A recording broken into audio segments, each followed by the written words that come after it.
We have more information about Xbox Project Keystone. Sony had their IR day briefing, and we have a huge insight as to what they're planning in the future. Devs confirm that with xCloud, you get to play all the DLC, and we have more information about the Activision Blizzard deal and the potential time that it can close.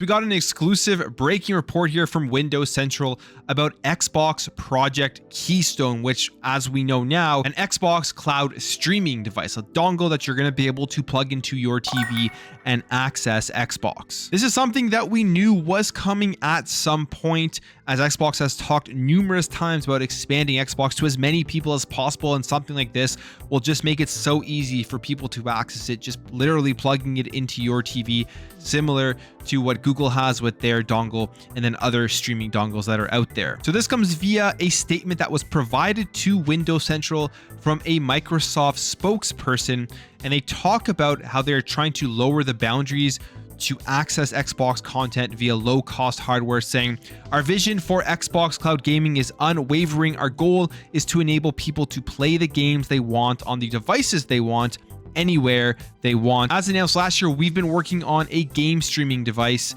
codenamed Keystone that could be connected to any TV or monitor without the need for a console. As a part of any technical journey, we are constantly evaluating our efforts, reviewing our learnings, and ensuring we are bringing value to our customers.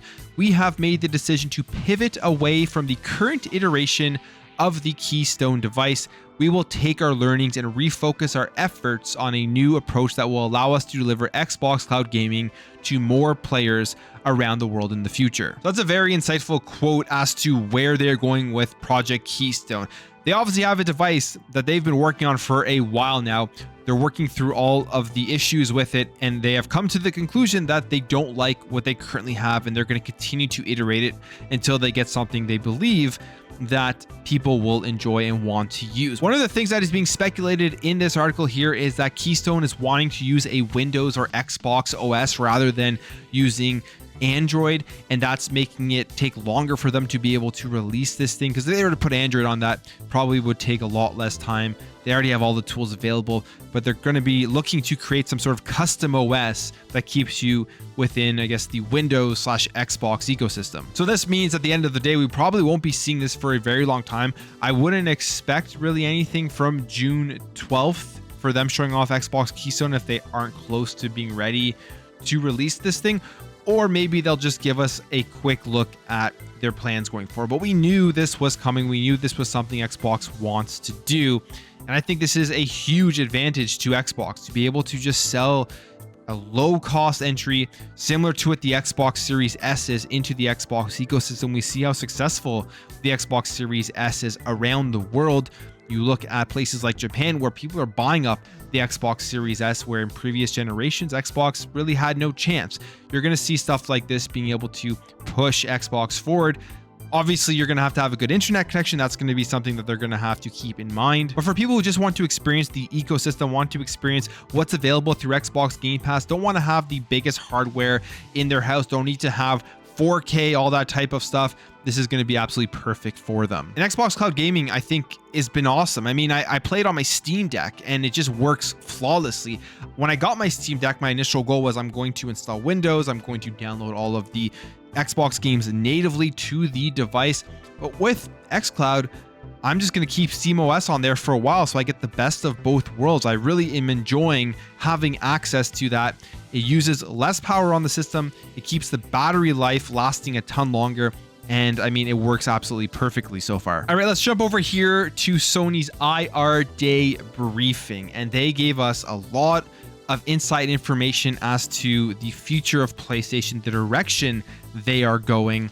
And the direction they are going is what a lot of people have been predicting, including myself, that they are going to be moving away from that console exclusivity, and they're going to be trying to make more money through services, more money through their games on multiple different platforms. So first of all, we take a look here, and they say here that the PlayStation 5 generation breaks the cyclical profit/loss pattern seen in prior generations, 2000 2006 and 2013, driven by recurring revenue via digital software and subscriptions with high profit margin. As you can see here, the record earnings in a transition year, which makes a ton of sense. I mean, the games as a service, the digital games, all of that type of stuff, that's the future. That's where all of the money is coming in, from those subscription recurring revenues.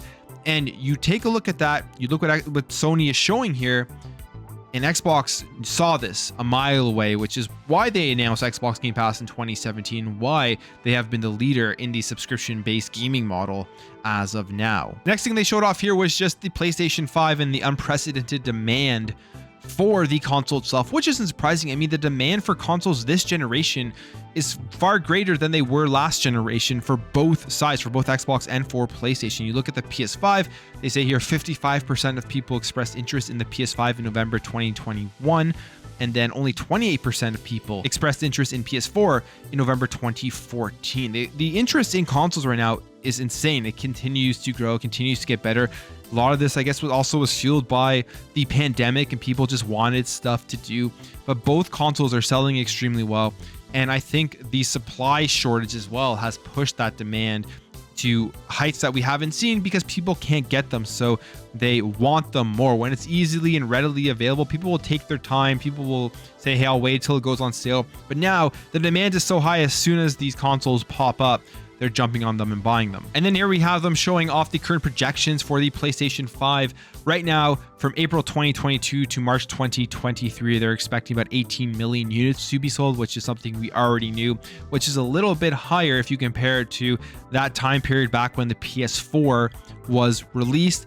And then from 2023 to 2024, that's when they believe that Sony will be able to really ship way more PS5s and surpass what the PS4 was able to do. And based off of the demand for the PlayStation 5 and just these next-gen consoles in general, I can definitely see that happening. Plus, there'll be more games out by then, more games that people will want to play. And the chip shortage will by then most likely have fallen off a bit, so maybe a bit easier to produce and get consoles out there. Now, here's where we really see Sony's kind of transition over to a new strategy. They're moving away from locking first-party games to the PlayStation 5, and they're moving more towards better monetization in terms of games as a service and the subscription model, which is a lot of what has been happening throughout the generation so far. A lot of the structuring of these companies is they see where the money is coming in, and it comes from DLC and microtransactions and games as a service, more so than just selling the game that is a one and done style of game. And Sony recognizes this. You see here, they're moving more to the subscription, the add-ons versus the full game. And the full game strategy is actually reducing in terms of their overall monetization. You can see the arrows pointing up here. Subscription up 21%, the add-ons up 247%, and the full game spend is down 21%, which is huge. I mean, they see it. And this is, like I say, all of the stuff that Sony has been showing off during the IR day stuff. It's interesting because this is stuff that Xbox has really predicted. I mean, they have led this going throughout this generation. I know I'm always referring it back to Xbox, even though this is a PlayStation thing. The reason I'm saying this is because you look at Game Pass, you look at the way they're allowing people to play wherever they want. You look at the games as a service model, and Xbox knew this is the way that the industry is going. They saw all these numbers, and they moved faster than PlayStation. PlayStation had that ability, I guess, to not move as fast because they still had that loyal fan base that thought that their first-party games were going to be locked to PS5 forever, and that they're going to be spending $70 on their first-party games so that they could take advantage of taking more time to try to build up the movement over to games as a service. But it'll be interesting because they just purchased Bungie, and we know they're going to be looking for more development studios to be able to make more games as a service to cash in on this stuff. They also mentioned here about how free to play is now more than 25% of the spend on the PlayStation Store for fiscal year 2021 compared to just 5% fiscal year 2016. And again, here they're focusing on growing their first party monetization and portfolio diversity, but specifically growing their games as a service model. You can see here right now, live service from fiscal year 2019 was only at 12%. And by fiscal year 2025, they're going to be at 55%. So they're going to have more games as a service games compared to their traditional games by 2025. And what's interesting is that they want to start releasing live service games all the time, starting with 2 new live service titles released before March 2023, not just Destiny, and planning to have 12 live service titles in operation by March 2026. And they mentioned that here that their merger and acquisition strategy is going to support the switch to live services while integrating Bungie's expertise into these other PlayStation studios. Now here is where it really gets interesting, especially if you're somebody who has been following the narratives this generation, and it has to do with PlayStation and bringing over more games to mobile and to PC. So we know PlayStation, Sony, they're moving over to PC. That's just a fact. I strongly believe that their new first-party games are going to be launching into PC day and date at some point in the future. Who knows how long? We saw that they're potentially working on a PC launcher. I think once they do that, they're going to be releasing all of their first-party games without any issues onto PC on day one, because that means they get to keep 100% of the revenues of people purchasing these games. Right now, they release them on Steam, and they lose some revenue to Valve, to Steam, and they don't like that. But they mention it right here. And in terms of their PC net sales, fiscal year 2022, it was $300 million versus $80 million in 2021, which is a huge jump. They see that. They see that they put more games into PC. They're going to make more money. Logically, you're going to release more stuff into PC and hopefully grow that as much as you can. And then they show here their evolving shape of the first-party portfolio, and it's just massive. I mean, you look at the big jump as to what they usually did, what they did back in the day, which was lock all their games to their console, to what it is right now in 2022, to what it's going to be in 2025, where most of the stuff is going to be on PC and PS5, and they're spreading it out as well onto mobile. Which brings me over to what else is hilarious about this entire thing, and there is the reports that Sony expects to be done with PS4 games by 2025. Now, this is hilarious because you think back to the beginning of this generation, and you think about the Xbox Series S and people saying that that was going to hold back this generation because it was a weaker console. We've seen that it has not held back this generation. Then you look at what PlayStation came out and said that they believed in generations, which was clearly just a lie. They had no real idea, I guess, as to where they wanted to go when Jim Ryan came out and said that. He was just kind of basing it off of, in my opinion, looking at their fans. And the rabid fans wanted everything to be PS5. They wanted everything to be next generation. So he came out and said they believed in generations and they wanted people to run out and buy a PS5 because of what he said. Then quickly went back on that and said they're going to keep making the PS4. The chip shortage stuff came in. They knew they had to keep making the PS4 if they wanted to continue to get people into their ecosystem. And now they're going to continue to be making games until 2025, which further shows just how much better of a strategy Xbox had this generation with the Xbox Series S and just with their overall ecosystem. The biggest thing that's affected Sony this generation is the fact that they cannot meet the demand with the PS5. How do you offset that? You put your games on other platforms. Xbox knew that that was the best way to grow for them. They knew that it was probably the best way going forward for most companies. And Sony was just slow to react on that because of the success of the PlayStation 4. And now, to offset some of the money they're going to be losing by not being able to create as many PS5s as they want, they're going to continue to push out stuff for the PS4 until 2025, which is completely opposite to what they said that they were going to do before the release of the PS5. And we look at these strategies, we look at how it's going. It doesn't really matter where you play, whether you prefer PlayStation, whether you prefer Xbox.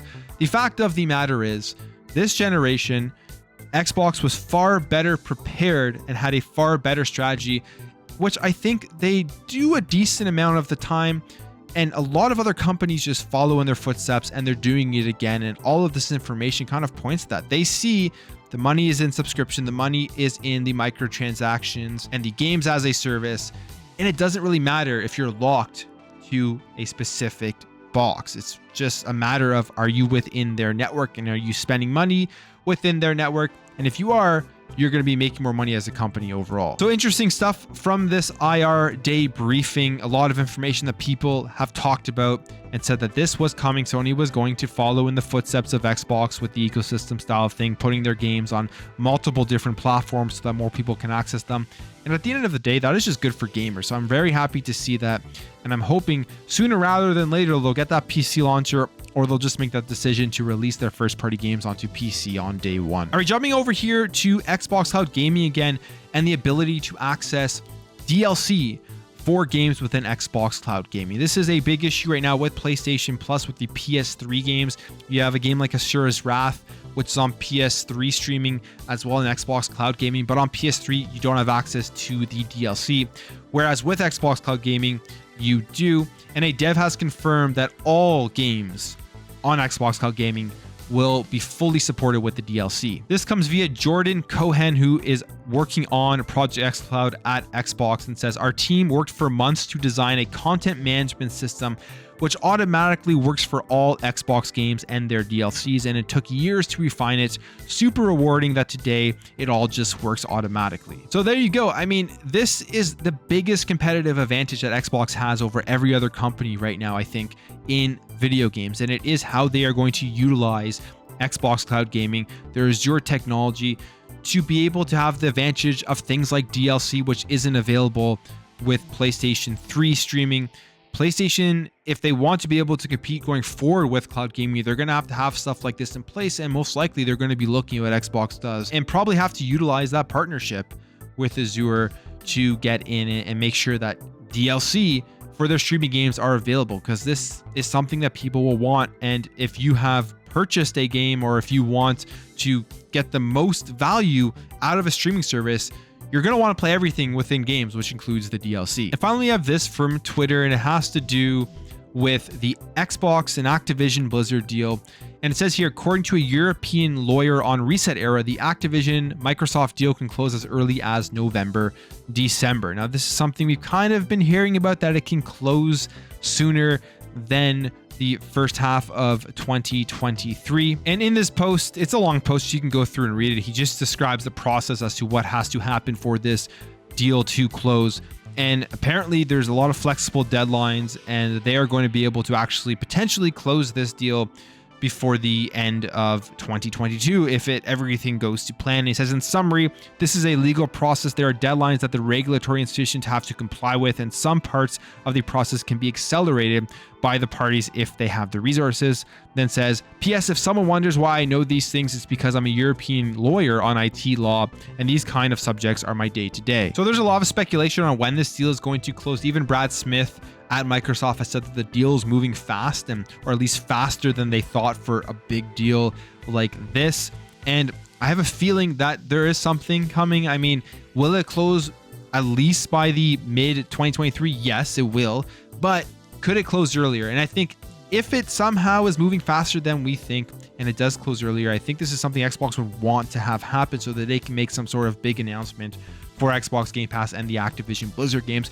We just got the release date for Call of Duty Modern Warfare 2, and this is going to be one of the biggest, if not the biggest, Call of Duties, in my opinion, in the history of Call of Duty, just because of how known it is. Modern Warfare 2, back when it first came out, was a cultural phenomenon. So you have people from multiple generations who have loved that game and are going to want to play this remake. And then you'll have people that have been playing Call of Duty after that all the way through who are going to want to play it. It's just going to be so big. And we're seeing things like this where PlayStation is still getting that marketing rights for Call of Duty Modern Warfare 2.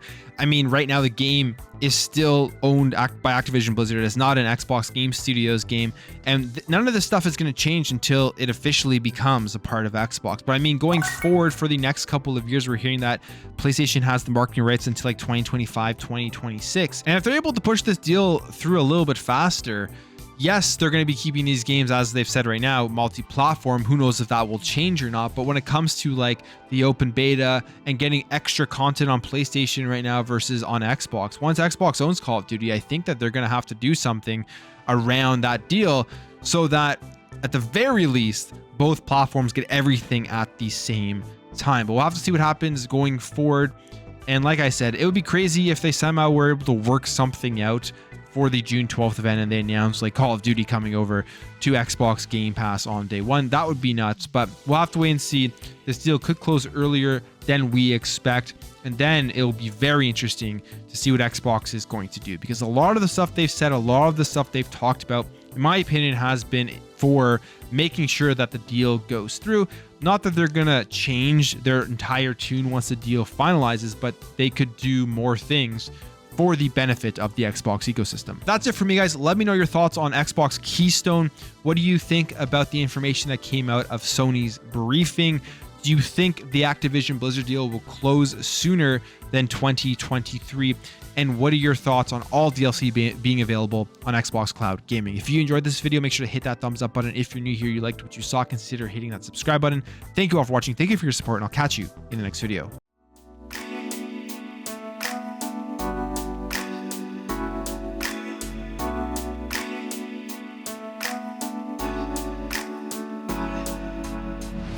Bye.